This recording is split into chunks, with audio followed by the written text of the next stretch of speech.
कहानी की शुरुआत में हम मॉरिस नाम के एक शातिर चोर को देखते हैं जिसे बैंक से चोरी के केस में पुलिस ने पकड़कर उम्र भर की कैद के लिए दुनिया की सबसे सिक्योर जेल एल्कट्राज में कैद करने के लिए ले जा रहे होते हैं। एल्कट्राज एक ऐसी जेल है जिसे समंदर के बीच एक छोटे से आइलैंड पर बनाया गया है, यानी अगर कोई कैदी जेल तोड़कर बाहर भी आता है तब भी वो भाग नहीं सकता क्योंकि आगे उसका रास्ता पानी रोक लेता है। इसीलिए इस जेल को दुनिया का सबसे सिक्योर जेल का दर्जा हासिल था। यहाँ सिर्फ दुनिया के टॉप क्रिमिनल्स को रखा जाता, लेकिन जल्द ही इस जेल का रुतबा मिट्टी में मिलने वाला था क्योंकि अब इस जेल में एंट्री हो चुकी थी फ्रैंक मॉरिस नाम के एक शातिर चोर की, जो पहले भी कई बार जेल तोड़कर भाग चुका है। लेकिन इस बार मॉरिस थोड़ा घबरा गया क्योंकि ये जेल बहुत ही ज्यादा सिक्योर थी। मगर मॉरिस को यहाँ अपनी पूरी जिंदगी बिल्कुल भी नहीं बितानी थी। वो जल्द से जल्द इस जेल से भागना चाहता था। जेल में एंटर होते ही मॉरिस भाग जाने का सोचने लगा। मॉरिस को सर से पांव तक फुल चेकिंग करके उसे एक सेल में लॉक किया जाता है। एक गार्ड आकर मॉरिस से कहता है, वेलकम टू एल्कट्राज,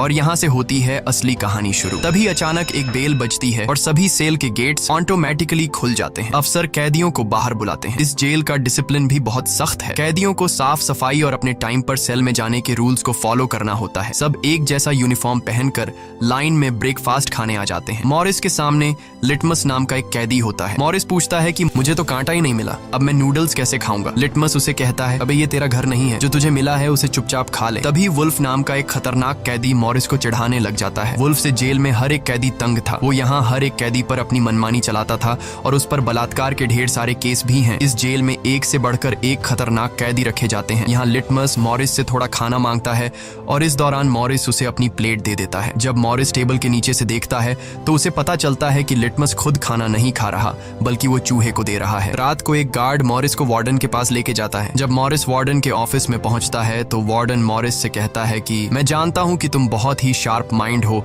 और बहुत इंटेलिजेंट भी हो, लेकिन वो सब यहाँ किस काम का, क्योंकि तुम्हारे जैसे यहाँ कितने आए और गए पर यहाँ से कोई बच नहीं पाया। यहाँ कैदी बहुत ही स्ट्रिक्ट रूल्स फॉलो करते हैं। 2 महीने में एक बार ही कोई तुमसे मिलने आ सकता है और वो भी तब अगर मेरा मूड अच्छा हो। वार्डन बहुत ही सख्त इंसान है जो जरा सी गलती पर भी कैदियों को बहुत ही स्ट्रिक्ट पनिशमेंट देता है। वार्डन कहता है, यहाँ से भागने का सोचना भी मत, नहीं तो तुम्हारे टुकड़े टुकड़े कर दिए जाएंगे। जिस पर मॉरिस जवाब देता है, नहीं सर, आपके होते हुए यहाँ से कौन भागने का सोच सकता है। लेकिन असल में पहले दिन से ही मॉरिस के दिमाग में यहाँ से भागने की प्लानिंग शुरू हो चुकी थी। इस दौरान मॉरिस मौका देखते ही वार्डन का नेल कटर चुरा लेता है, जो वैसे तो बहुत ही छोटी सी चीज थी, पर मॉरिस को पता था कि एल्कट्राज जैसे जेल में इस छोटे से नेल कटर से भी बहुत बड़ा काम लिया जा सकता है। मॉरिस वापस सेल में आते ही इस नेल कटर को बाइबल में छुपा देता है। अगले दिन बाथरूम में वुल्फ फिर मॉरिस को परेशान करने लगता है, पर इस बार मॉरिस उसे छोड़ने वाला नहीं था। अब मॉरिस अपना असली रूप दिखाता है और उसे पकड़कर उसकी खूब धुलाई करता है। वुल्फ को पीटने के बाद अब मॉरिस का पूरे जेल में एक अलग रुतबा बन गया। हर कोई मॉरिस से डरने लगा। इसके बाद मॉरिस को लाइब्रेरी में काम दिया जाता है। वहाँ इंग्लिश नाम के एक आदमी से उसकी मुलाकात हो जाती है। वो इस जेल का सीनियर कैदी है। इंग्लिश को भी 2 आदमियों के कत्ल की वजह से उम्र भर की कैद सुनाई गई थी। उसने इस जेल में अपनी आधी जिंदगी गुजार दी थी। वो इस जेल के चप्पे चप्पे से वाकिफ है। उसे जेल की हर बात की खबर रहती है। उसे यह भी पता होता है कि आज सुबह मॉरिस और वुल्फ की लड़ाई हुई थी। वो मॉरिस को कुछ किताबें देता है जिन्हें मॉरिस को हर एक कैदी के सेल में पहुंचाना होता है। अगले सीन में खुले जगह को दिखाते हैं जहां कैदी कोई न कोई गेम खेल रहे होते हैं। तभी वो डॉक नाम का एक आर्टिस्ट से मिलता है जो खुद की पेंटिंग बना रहा होता है। डॉक एकदम सीधा साधा और डिसेंट इंसान है जो कई सालों से यहाँ सजा काट रहा है। उसे पेंटिंग करने का बहुत ही शौक था और अपना ज्यादातर वक्त वो पेंटिंग में ही लगाता। डॉक का कहना था कि एल्कट्राज जैसी जेल में कोई भी पागल हो सकता है, पर उसकी पेंटिंग की वजह से अब तक उसका दिमाग नॉर्मली चल रहा है। मॉरिस डॉक से पूछता है कि इस पेंटिंग में ये फूल क्यों बना के रखा हुआ है, तुम्हारी शर्ट में ऐसा तो कुछ नहीं। डॉक कहता है कि यह मेरी खुशी है जो सिर्फ पेंटिंग में है, मेरे मन में नहीं। उसके बाद मॉरिस जब अपने दाएं तरफ देखता है तो उसे ऊपर इंग्लिश दिखाई देता है। मॉरिस इंग्लिश की तरफ जाता है। जब मॉरिस उसके करीब जाता है तो उसके चेले मॉरिस को रोक देते हैं। तब इंग्लिश इशारा करता है कि अपना ही आदमी है, आने दो। मॉरिस उसके पास जाकर बैठ जाता है और तुरंत अपने दिल की बात छेड़ देता है। मॉरिस उससे कहता है कि यहाँ से बचने में आप मेरी मदद करेंगे। ये बात सुनकर इंग्लिश तो हंस पड़ता है। देखो बेटा, ये महज सिर्फ जेल नहीं है, ये हम सबकी कब्र है। यहाँ से निकलना है तो पहले हमें मरना पड़ेगा, तब जाके हमारी डेड बॉडी यहाँ से कब्रिस्तान तक पहुँच पाएगी। चलो मान भी लो कि तुम इन बड़ी दीवारों पर चढ़ भी गए और उसके बाद खतरनाक फोर्सेस को क्रॉस भी कर लिया और किसी जादुई शक्ति से तुम यहाँ के सैकड़ों गार्ड से बचकर जेल से बाहर भी निकल जाओ, तब भी यहाँ से भाग नहीं पाओगे क्योंकि आगे तुम्हारा रास्ता समुंदर रोक लेगा। इसलिए टाइम बर्बाद मत करो और चुपचाप सजा काट लो, कम से कम जिंदा तो बचे रहोगे। लेकिन मॉरिस अपने इरादे का पक्का था। वो हर हाल में इस जेल से भागना चाहता था। उस रात एक अफसर मॉरिस को बताता है कि तुम्हें कल से कारपेंट्री का काम दिया गया है, 1 घंटे का 50 सेंट्स दिहाड़ी भी दी जाएगी। मॉरिस फौरन इस काम के लिए राजी हुआ क्योंकि उसे लगा कि वहाँ उसे कोई ऐसा औजार मिल सकता है जिससे उसके भागने में काम आ सकता है। अगले दिन मॉरिस लिटमस से यहाँ से बचने का रास्ता पूछता है। लिटमस कहता है, अरे ये तो बहुत ही आसान है, हर सेल में एक एयर वेंट होता है, उसके जरिए तुम छत पर पहुंच सकते हो, वहाँ से शायद तुम बच पाओ। और मॉरिस की बातों पर मुस्कुराते हुए वहाँ से चला जाता है। तब डॉक मॉरिस को खबरदार कर देता है कि वुल्फ तुम्हारी तरफ आ रहा है। तभी वुल्फ मॉरिस पर चाकू से वार करने आता है। मॉरिस अपना कोट हाथ में लपेटकर उसके साथ लड़ने लग जाता है। इतने में एक गार्ड उसे रोकने आता है तो वुल्फ गार्ड पर भी चाकू से वार कर देता है। अब मामला बिगड़ जाता है और वॉच टावर का गार्ड शूट करने लगता है। तब जाकर मॉरिस और वुल्फ लड़ना बंद करते हैं। मॉरिस को पता नहीं था कि वॉच टावर पर भी एक गार्ड है। वो अब एक एक करके इस जेल की हर बात को नोटिस करने लग जाता है। मॉरिस और वुल्फ को गार्ड्स डी ब्लॉक में ले जाते हैं, जहाँ रात भर कैदियों को अंधेरे में रखकर टॉर्चर किया जाता है। ये एक ऐसा सेल था जहाँ कोई भी कैदी नहीं जाना चाहता था। जाने से पहले वुल्फ मॉरिस को धमकाता है कि बेटा, तेरी मौत तो मेरे हाथों होगी। उस रात मॉरिस को तरह तरह के टॉर्चर्स सहने पड़ जाते हैं, जिससे उसकी हालत काफी खराब हो जाती है। 2 हफ्ते तक इस अंधेरे वाले सेल में रहने के बाद उसे वापस उसके सेल में लेके आते हैं, जहां लिटमस अपने पालतू चूहे से मॉरिस को एक नोट भेजता है जिसमें लिखा होता है, वेलकम बैक मॉरिस। एक दिन चार्ली नाम का एक नया कैदी आता है जिसे मॉरिस के पास वाले सेल में रखा जाता है। मॉरिस और चार्ली में जल्दी दोस्ती हो जाती है। मॉरिस फिर उसे अपने दूसरे दोस्तों से भी मिलवाता है। उसी समय वार्डन बिना किसी को बताए हर एक कैदी के सेल को चेक करता है। जब वो डॉक के सेल में जाता है तो डॉक के सेल में उसके बनाए हुए कई पेंटिंग्स होते हैं। वार्डन हैरान रह जाता है कि दिन ब दिन उसकी पेंटिंग तो बढ़ती जा रही है। डॉक ने वार्डन की पेंटिंग भी बना के रखी होती है। उसे देखकर वार्डन मुस्कुराने लग जाता है, लेकिन पता नहीं क्यों अगले दिन वार्डन डॉक के सेल में बनाई गई सभी पेंटिंग्स को बाहर फेंकने का गार्ड्स को ऑर्डर देता है। वार्डन के इस फैसले ने डॉक को अंदर से पूरी तरह तोड़ दिया, क्योंकि डॉक सिर्फ अपनी पेंटिंग के ही सहारे जिंदा था। वह अपने हर एक बनाए हुए पेंटिंग से बहुत प्यार करता था, क्योंकि यहाँ उसकी सिर्फ एक ही खुशी थी और वो भी उस बेचारे से छीन ली गई।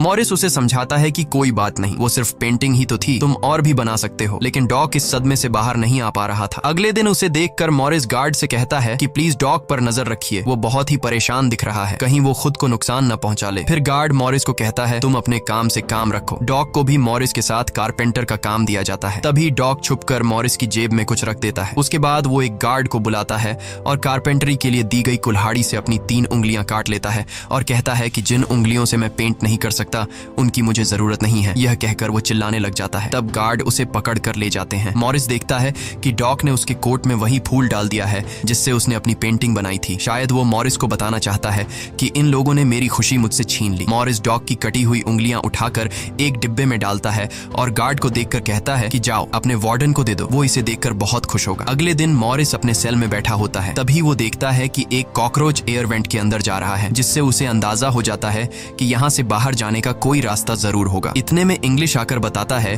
कि डॉक ने खुद की उंगलियां इसलिए काटी क्योंकि उसे पेंटिंग करने की परमिशन रद्द कर दी गई थी, इसीलिए उसने तंग होकर अपनी उंगलियां काट लीं। यह जानकर मॉरिस को बहुत गुस्सा आता है। अगले दिन डाइनिंग हॉल में वार्डन मॉरिस से पूछता है कि तुम इस डॉग को इतना सपोर्ट क्यों कर रहे हो। वह कहता है ऐसा कुछ नहीं है। ये कहकर मॉरिस वापस टेबल पर जाकर बैठ जाता है। वहाँ उसकी मुलाकात 2 भाइयों जॉन और क्लैरेंस से होती है, पर मॉरिस उनसे ऐसे बात करता है जैसे वह उन्हें पहले से जानता हो। जॉन और क्लैरेंस दरअसल ये दोनों किसी और जेल में मॉरिस के गैंग में थे। जॉन को अब जेल से भागने का काम आसान लगने लगा क्योंकि ये दोनों भाई मॉरिस की तरह शार्प माइंड थे और अब ये तीनों जेल से भागने की प्लानिंग करने लगे। दोपहर को चार्ली की गर्लफ्रेंड उससे मिलने आती है। दूसरी तरफ इंग्लिश की बेटी उससे मिलने आई होती है। इंग्लिश अपनी बेटी को देखते ही उसकी आंखों में आंसू आ जाते हैं क्योंकि उसकी बेटी उसकी गैर मौजूदगी में काफी बड़ी हो चुकी थी और इंग्लिश को अपनी बेटी का बचपन न देख पाने का बहुत अफसोस था। दूसरी तरफ चार्ली को उसकी वाइफ बताती है कि तुम्हारी माँ बहुत बीमार है और डॉक्टर कहते हैं कि वह 1-2 महीनों से ज्यादा नहीं बच पाएंगी। ये बात सुनकर अब चार्ली भी अल्काट्राज से भागने का सोचने लगता है और इतने में गार्ड आकर कहता है कि बात करने का समय खत्म हो चुका है। अब चार्ली बहुत परेशान होता है। वह उस रात मॉरिस से कहता है कि अगर तुम यहाँ से भागने का प्लान बनाओ तो मुझे भी शामिल कर लेना। अगले दिन मॉरिस, चार्ली, जॉन और क्लैरेंस की मीटिंग होती है। तब मॉरिस उन्हें बताता है कि हर सेल का एयर वेंट ऊपर छत पर खुलता है और दूसरी बात ये कि ये जगह खारे पानी से भरे समुद्र के बीच है जिसकी वजह से दीवारें कमजोर हो गई हैं। मेरे पास एक नेल कटर है और मैंने खुदाई पहले से शुरू भी कर दी है। अगर मैं थोड़ा थोड़ा करके खोदूं और एक छोटा सा टनल बनाकर छत पर पहुंच जाऊं तो इस इस जगह की जांच करने के बाद पता चल जाएगा कि यहाँ से कैसे भागा जा सकता है। जॉन पूछता है कि रात को अगर गार्ड्स को पता चल गया कि तुम अपने सेल में नहीं हो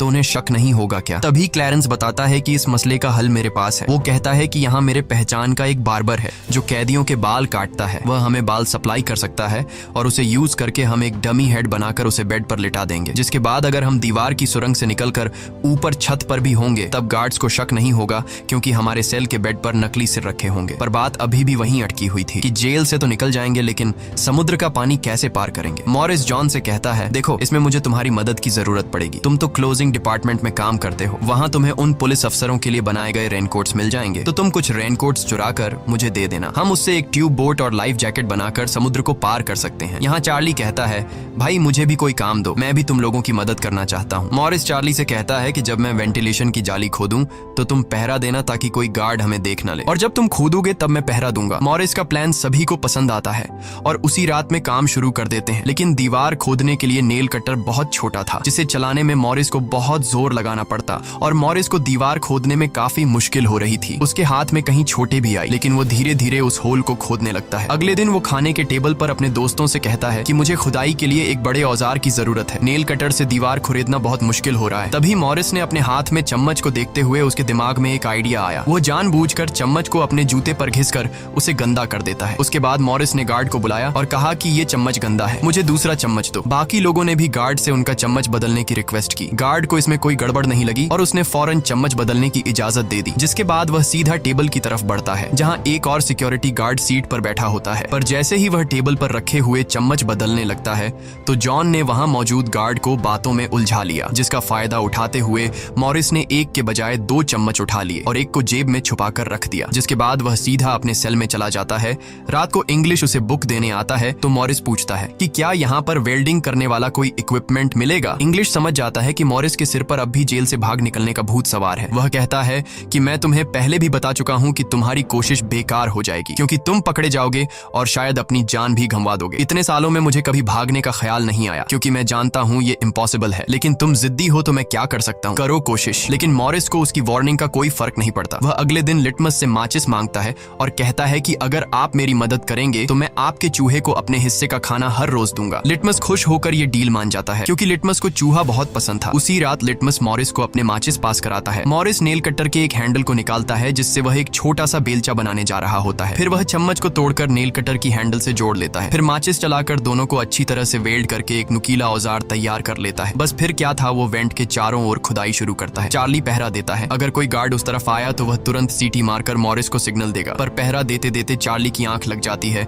और तभी वहां पर एक गार्ड आता है। पर खुशकिस्मती से ऐन वक्त पर इंग्लिश ने बीच में आकर उस गार्ड का ध्यान भटकाया और दूसरी तरफ इंग्लिश की बातचीत सुनते हुए चार्ली की भी आंख खुल गई, लेकिन टेंशन में वह सीटी भी नहीं मार पाता। जिसके बाद वह कोई चीज गिरा देता है तो मॉरिस उसका इशारा समझकर वेंट को कवर करके बेड पर लेट जाता है। गार्ड पूछता है कि यहाँ कुछ जलने की स्मेल आ रही है। मॉरिस कहता है, सर आपके रहते मजाल है कि कोई स्मोक करेगा, मुझे तो कोई बू नहीं आ रही है। उस गार्ड को भी ठंडक पहुंचती कि चलो कोई तो मेरी कदर करता है। उसके जाते ही मॉरिस वेंट के चारों ओर कंक्रीट निकाल देता है, लेकिन वो देखता है कि वेंटिलेशन जाली के साथ पेच भी घुसे गए हैं जिसे काटने के लिए कोई शार्प औजार लगेगा। इस दौरान मॉरिस को जब भी बाहर जाने का मौका मिलता तब वह ग्रिल से निकली हुई सीमेंट को चुपचाप बाहर गिरा देता। अगले दिन कारपेंटर का काम करते हुए वह एक मेटल उठा लेता है जो चाकू की तरह शार्प है, लेकिन चार्ली उसे कहता है कि मेटल डिटेक्टर से बचकर तुम्हें इसे बाहर कैसे लेके जाओगे। मॉरिस बहुत ही कॉन्फिडेंस से कहता है कि वो सब मैं देख लूंगा। जब मॉरिस बाहर जाता है तो दरवाजे पर मेटल डिटेक्टर बजने लगता है। दरअसल मॉरिस मेटल को हाथ में उठा लाया था। गार्ड पूछता है कि ये क्यों लेके जा रहे हो। मॉरिस कहता है, सर वो मैंने सोचा कि कपड़े टांगने के लिए इसे यूज करूंगा। गार्ड कहता है, ज्यादा होशियार मत बनो और वो मुझे दे दो। ये कहकर गार्ड वो मेटल उससे ले लेता है और मॉरिस को पूरी तरह चेक करके जाने देता है, लेकिन अपना हीरो तो हीरो है। दरअसल उसने 2 मेटल चुराए थे, एक हाथ में लाया था और दूसरा शूज में छुपा के रखा हुआ था। उस शार्प मेटल से वह ग्रिल को काट लेता है। अब बारी आती है गार्ड्स को चकमा देने के लिए नकली सिर बनाने का, जिसके लिए ये चारों अपनी जिम्मेदारी का काम करते हैं। चार्ली गार्ड से थोड़ा पेंट मंगवाता है। वो गार्ड से कहता है कि मुझे आर्ट बनाने का शौक है। गार्ड भी इनकार नहीं करता और पेंट उसको ला कर दे देता है। मॉरिस उस होल से निकाले गए कंक्रीट को पीसकर एक पाउडर बनाता है। जॉन नाई की दुकान से बाल इकट्ठा करके लाता है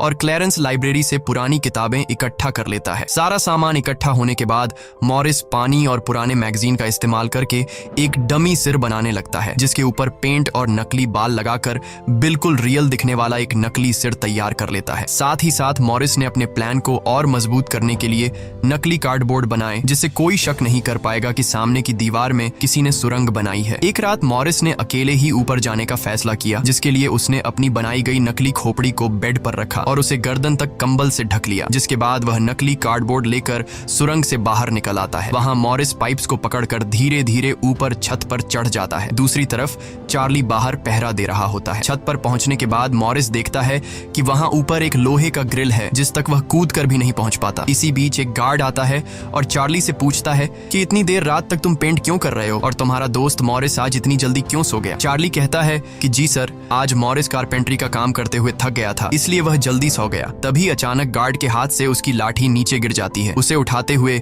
वो देखता है कि मॉरिस के बाल बहुत अजीब दिख रहे हैं। अब चार्ली डर के मारे कांपने लगता है कि आज तो काम से गए। गार्ड मॉरिस के सेल के अंदर हाथ घुसाकर उसके बाल टच करता है तो मॉरिस पूछता है, क्या हुआ सर, मेरे बाल इतने खूबसूरत हैं क्या। लकीली एन वक्त पर मॉरिस नीचे आकर वहां लेट गया था। अगले दिन मॉरिस अपने साथियों को बताता है कि छत पर एक रास्ता है लेकिन उसे एक ग्रिल से बांध के रखा हुआ है और वह ग्रिल बहुत ऊंचाई पर है। मुझे एक और साथी की मदद चाहिए। तब जॉन कहता है कि मैंने अपना वेंट पूरी तरह खोद दिया है, आज रात मैं भी वहां पहुंच जाऊंगा, दोनों मिलकर ग्रिल को खोलेंगे। उसी रात मॉरिस और जॉन अपने वेंट्स के जरिए छत पर पहुंच जाते हैं। जॉन मॉरिस को उठाता है और मॉरिस ग्रिल को पकड़ लेता है। जॉन देखता है कि यह लोहे का ग्रिल बहुत ही मजबूत है और उसे पूरी तरह से वेल्ड किया गया है। उसे निकालने का एक ही रास्ता है और वह है इसे ड्रिल मशीन से काटना। अगले दिन म्यूजिक क्लास में सभी अपनी अपनी मर्जी का इंस्ट्रूमेंट बजा रहे होते हैं। तभी मॉरिस की नजर वहां रखे एक छोटे से पंखे पर पड़ती है, जिसे देखकर मॉरिस को लगता है कि वह इस पर काम करके एक ड्रिल मशीन बना सकता है, जिसके लिए वह चार्ली से कहता है कि तुम किसी तरह करके इस पंखे को यहाँ से छुपा लो। चार्ली बड़ी आसानी से इस छोटे से पंखे को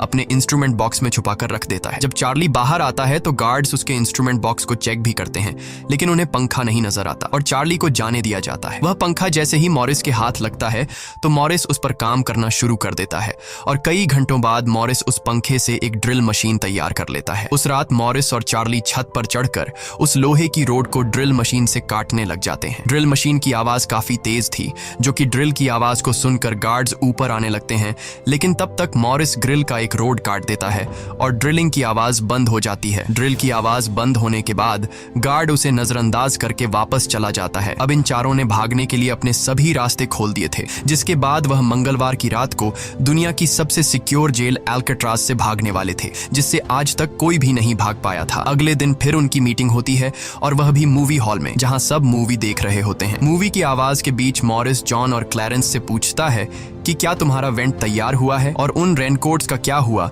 जिससे हम ट्यूब बोट्स और लाइफ जैकेट्स बनाने वाले थे। वह बताते हैं कि सब तैयार है, हमारा डमी सिर भी एकदम रेडी है, बस बच निकलने की देरी है। अगली सुबह नाश्ते के दौरान मॉरिस ने डॉग की दिए हुए फूल को टेबल पर रखा। वार्डन ने जब इस फूल को देखा तो वार्डर उनकी टेबल पर आकर वहां रखे हुए फूल को मसल देता है। ये देखकर लिटमस को बहुत गुस्सा आता है क्योंकि ये फूल डॉग का फेवरेट था और डॉग मर चुका था। लिटमस तो गुस्से में उस पर हमला करता है कि एक तो तुमने डॉग को मार दिया और दूसरी तरफ तुम उसकी दी गई एक छोटी सी निशानी को भी नहीं छोड़ रहे हो। लेकिन जैसे ही वह वार्डन पर हमला करता है उसे अचानक हार्ट अटैक आ जाता है और वह नीचे गिर पड़ता है। मॉरिस को वार्डन पर बहुत गुस्सा आता है और चारों उसी रात बच निकलने का फैसला करते हैं। मॉरिस आधी रात का इंतजार कर रहा होता है ताकि गार्ड्स का पहरा जरा कमजोर हो जाए तो हम आसानी से बच निकल पाएंगे। तभी मॉरिस के सेल में इंग्लिश उसे कुछ बुक्स देता है तो मॉरिस कहता है कि आखिरी बार तुमसे हाथ मिलाना चाहता हूँ। इंग्लिश समझ जाता है कि मॉरिस ने यहाँ से बचने का पक्का प्लान बना लिया है। वह चुपचाप यहाँ से चला जाता है, लेकिन फिर जो होता है वह मॉरिस ने बिल्कुल भी नहीं सोचा था। वार्डन अचानक उसके सेल को चेक करने आता है, जैसे वार्डन को किसी ने उसके प्लान के बारे में बता दिया हो। मॉरिस बहुत ज्यादा घबरा जाता है क्योंकि इतने महीनों की मेहनत के बाद उसकी मेहनत पर पानी फिरने वाला था। वार्डन ने मॉरिस के सेल के हर एक कोने को चेक करने का हुक्म दिया। गार्ड मॉरिस के सेल की हर एक चीज को चेक करता है, लेकिन मॉरिस कोई आम कैदी नहीं था कि उसने कोई छोटा मोटा प्लान बनाया था, बल्कि उसने एकदम साफ और परफेक्ट प्लान बनाया था, जिसे वार्डन तो क्या बल्कि वार्डन का दादा भी नहीं पकड़ सकता था। यहाँ तक कि गार्ड ने जब खास उस जगह से सूटकेस हटाया जहां मॉरिस ने सुरंग करके भागने का रास्ता बनाया था, तो वहां भी मॉरिस नहीं पकड़ा गया क्योंकि उसने पहले से ही एक नकली कार्डबोर्ड बनाकर दीवार में बिल्कुल बारीकी से फिट कर लिया था। जब वहां कुछ नहीं मिलता तो वार्डन और गार्ड चले जाते हैं, लेकिन गार्ड बताता है कि मॉरिस और चार्ली रात भर बातें करते रहते हैं, मुझे तो दाल में कुछ काला लग रहा है। वार्डन कहता है ठीक है, कल तुम मॉरिस का सेल चेंज कर दो जिससे वो दोनों न साथ रहेंगे और न ही बात कर पाएंगे। अगले दिन ब्रेकफास्ट के टाइम पर वुल्फ मॉरिस को फिर धमकाता है और मॉरिस से कहता है कि आज रात तुम्हारी आखिरी रात होगी। मॉरिस अपने साथियों से कहता है कि यह गधा ठीक कह रहा है, आज रात यहाँ मेरी आखिरी रात ही होगी। लेकिन दोपहर को ही वुल्फ मॉरिस पर चाकू से वार करने जाता है। तभी इंग्लिश बीच में आकर वुल्फ को पकड़ लेता है। दरअसल इंग्लिश भी मॉरिस की मदद करना चाहता है, वह कामयाब हो या ना हो, लेकिन इंग्लिश मॉरिस के काम में मदद करना चाहता है। उस रात मॉरिस, जॉन, क्लैरेंस और चार्ली ने अपने अपने वेंट के रास्ते से निकलकर ऊपर छत पर मिलने का फैसला किया। यहाँ तो चार्ली अपने साथियों के साथ भागने के लिए राजी हो जाता है, लेकिन फिर जैसे ही वह सेल में पहुंचता है तो उसे घबराहट होने लगती है। सेल में अकेला बैठकर उसने प्लान में शामिल ना होने का फैसला किया और उसके बाकी 3 साथी अपने अपने वेंट के रास्ते से निकलकर ऊपर छत तक पहुंच जाते हैं। वह तीनों काफी देर तक चार्ली का इंतजार करते हैं, लेकिन काफी टाइम गुजरने के बाद जब उन्हें लगता है कि चार्ली नहीं आएगा तो वह चार्ली को छोड़कर निकलने का फैसला कर लेते हैं। वह तीनों अपने प्लान के मुताबिक आगे बढ़ने लगे, लेकिन इधर चार्ली की आंखों के सामने उसकी आजादी का सपना दूर होता जा रहा था। वह तीनों धीरे धीरे सर्चलाइट से छुपकर भागने लगे। इस तरह से वह छुप छुप कर बिल्डिंग के एंड पर पहुंच जाते हैं। तभी सेल में बैठे चार्ली के दिल में जोश आता है और वह भी भागने का इरादा कर लेता है। वह अपने वेंट के रास्ते से निकलकर ऊपर छत तक पहुंच जाता है, लेकिन अब बहुत देर हो चुकी थी क्योंकि वह अकेला वहां ऊपर के उस दरवाजे तक नहीं पहुंच पा रहा था। यानी उसने अपनी आजादी का मौका डर की वजह से गंवा दिया। दूसरी तरफ वह तीनों छत पर पाइप से लटक कर नीचे जमीन पर आ जाते हैं और टावर में बैठे सिक्योरिटी गार्ड की नजरों से बचते हुए जेल की आखिरी दीवार तक पहुंच जाते हैं। और फिर वह तीनों बारी बारी उस फेंस की दीवार पर चढ़कर जेल से बाहर निकल आते हैं। अब वह तीनों तेजी से दौड़ते हुए समंदर के किनारे आ गए। फिर वह तीनों रेनकोट को निकालकर उसमें मुंह के जरिए हवा भरने लग जाते हैं। मुंह से भरने में उन्हें काफी टाइम लग रहा था, लेकिन इसके अलावा उनके पास कोई दूसरा रास्ता नहीं था। इसीलिए वह तीनों अपनी पूरी जान लगाकर जैसे तैसे करके रेनकोट से बनी ट्यूब बोट को आखिरकार फुला देते हैं और बोट को पानी में डाल देते हैं। इस तरह से यह तीनों अल्काट्राज के रुतबे को मट्टी में मिलाते हुए भाग जाते हैं। अगली सुबह एक गार्ड हर सेल को चेक कर रहा होता है। शुरुआत में गार्ड को सब कुछ नॉर्मल दिखाई देता है,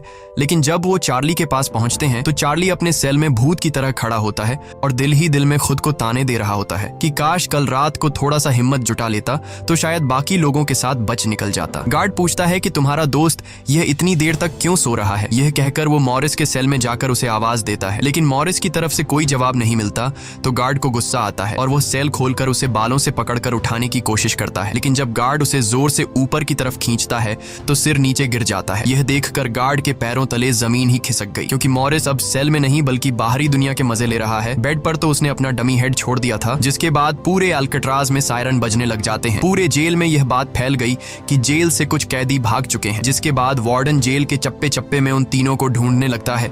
जब वो तीनों जेल के अंदर नहीं मिलते तो वार्डन समुद्र में एक सर्च ऑपरेशन चलाता है। वार्डन को यकीन नहीं होता कि वो तीनों बच निकल गए।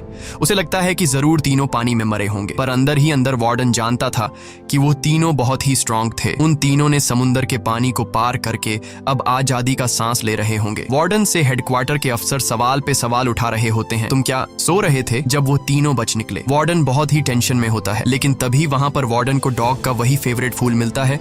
इसका मतलब ये था कि मॉरिस वार्डन से डॉग का बदला भी लेना चाहता था। तब सर्च टीम का हेड आकर बताता है कि सर, हर तरफ सर्च हो चुका है, लेकिन उनकी बॉडीज नहीं मिली। अब वार्डन अपनी नौकरी और खुद की इमेज बचाने के लिए उसे कहता है कि जैसा मैं कहता हूँ वैसे रिपोर्ट लिखो कि उन तीनों ने बचने की कोशिश की, लेकिन वो तीनों पानी में डूबकर मर गए। लेकिन वॉल्टन की इस बात पर किसी को भी भरोसा नहीं हुआ, जिसके बाद मॉरिस अल्काट्राज जेल तोड़ने से पूरी दुनिया में जीनियस के नाम से मशहूर हुआ। इस घटना के 1 साल के बाद अल्काट्राज जेल को बंद कर दिया गया, क्योंकि अब इसकी कोई गारंटी नहीं थी कि यहाँ से कोई बच नहीं सकता। इस तरह से सच्ची कहानी पर बनाई गई ये फिल्म खत्म हो जाती है। अगर वीडियो आपको अच्छी लगी हो तो हमारे चैनल को सब्सक्राइब और वीडियो को लाइक जरूर कीजिएगा।